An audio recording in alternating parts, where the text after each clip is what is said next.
MP and Primary Care and Public Health Minister Neil O'Brien joining me. Thank you for coming on, Minister.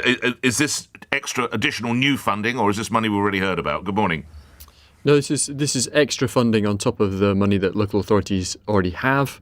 It will mean, as well as the 400 million extra, it will mean that we've increased funding for drug and alcohol addiction treatment by about 40% between 2020 and 2024. What will the money be? It'll take the number of people who are in treatment up to a record high, because we know that about half of crime is caused by people with addictions going out there and doing acquisitive crime to feed their addiction. And also I know from my work before I was an MP, I did about 6 years working with people who were street homeless, and a lot of them had addictions. And honestly, the pitiful state of some of those people was a horrible thing to see. And this will help free some of those people from a life of terrible addiction that is awful for them, leads to people dying very early, and also causes chaos for the community and leads to lots of crime. And in a little more detail, will this be spent actually on building new centres or providing staff or facilities? What will the cash go on, Minister?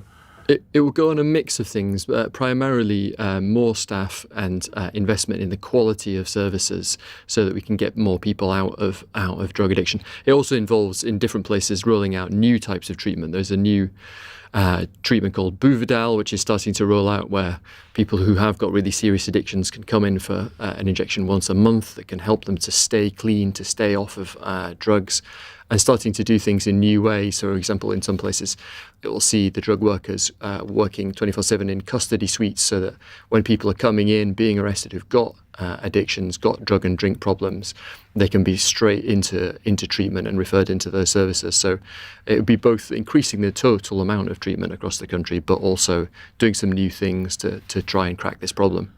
How will we know the money has been well spent? How will we judge the results?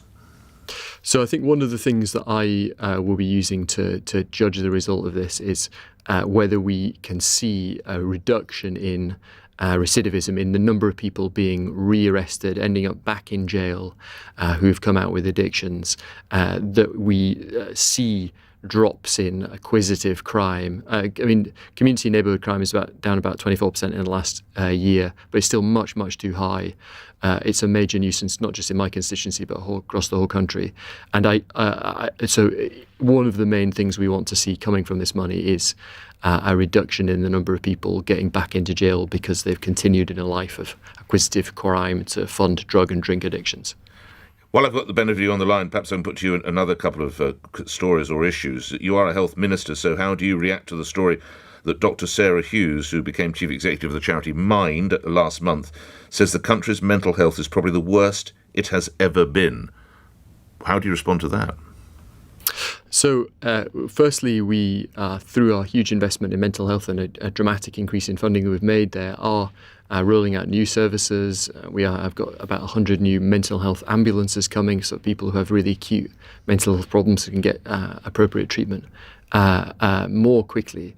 But I do think it is also about trying to tackle some of those underlying things that can make people get into mental health problems. That's one of the reasons why I think it was right to make the big investment that we made in protecting people's living standards from the huge inflation in energy prices that we've seen over the last year, hence spending tens of billions on that to protect living standards, because we know that when people are under pressure, when they're under the cosh, that is terrible for mental health. So we're both trying to tackle mental illness directly through what we do at the Department of Health by investing in better services, more parity of treatment for mental and physical health problems, but we are also doing things to tackle the things that put people under pressure and can lead to mental health problems. And of course, the thing that we were just talking about, the drink and drugs problems, they are hugely related to serious mental health problems, and by getting more people into those kind of treatments, that will also have benefits in terms of preserving those people's mental health. Again, a lot of the addicts that I've met over the years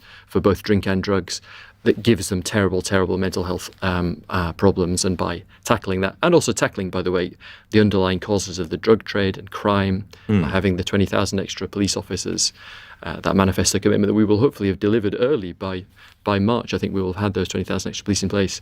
We can tackle the crime, we can tackle the drugs, and also put the treatment in place, which we know that drugs are such a big part of mental illness. On the subject of issues with alcohol. Can I ask you, do you support the decision by Lancashire Police yesterday to reveal some of the background to the case of Nicola Bulley?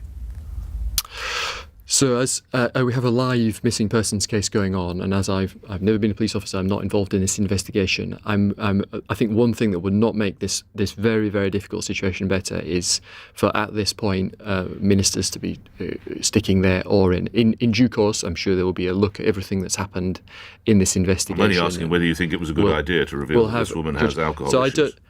I don't know for what reason it's been done, or what the police want that to lead to in terms of how they are going about this search. What we can do is, as a health minister, what we can do is make sure that for people in this situation, we have better treatment for people with alcohol conditions, if that's the case here.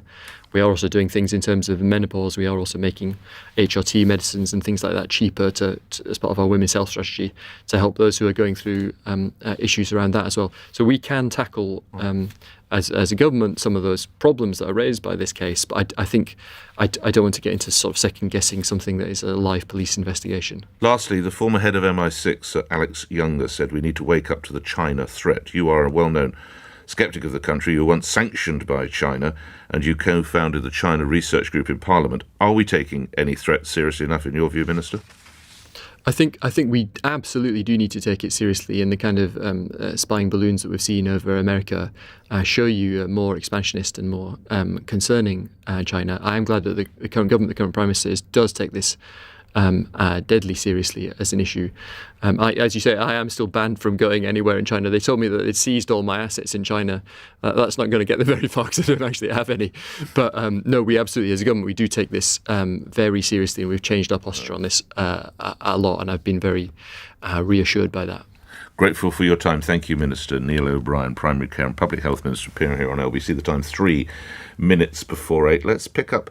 Actually, we'll pick up about the conversation I've just had. Paul in Lincoln, you want to speak about this, the Chief Executive of Mind, talking about the emotional mental health crisis in the country. Your reaction to that? Is the government doing enough?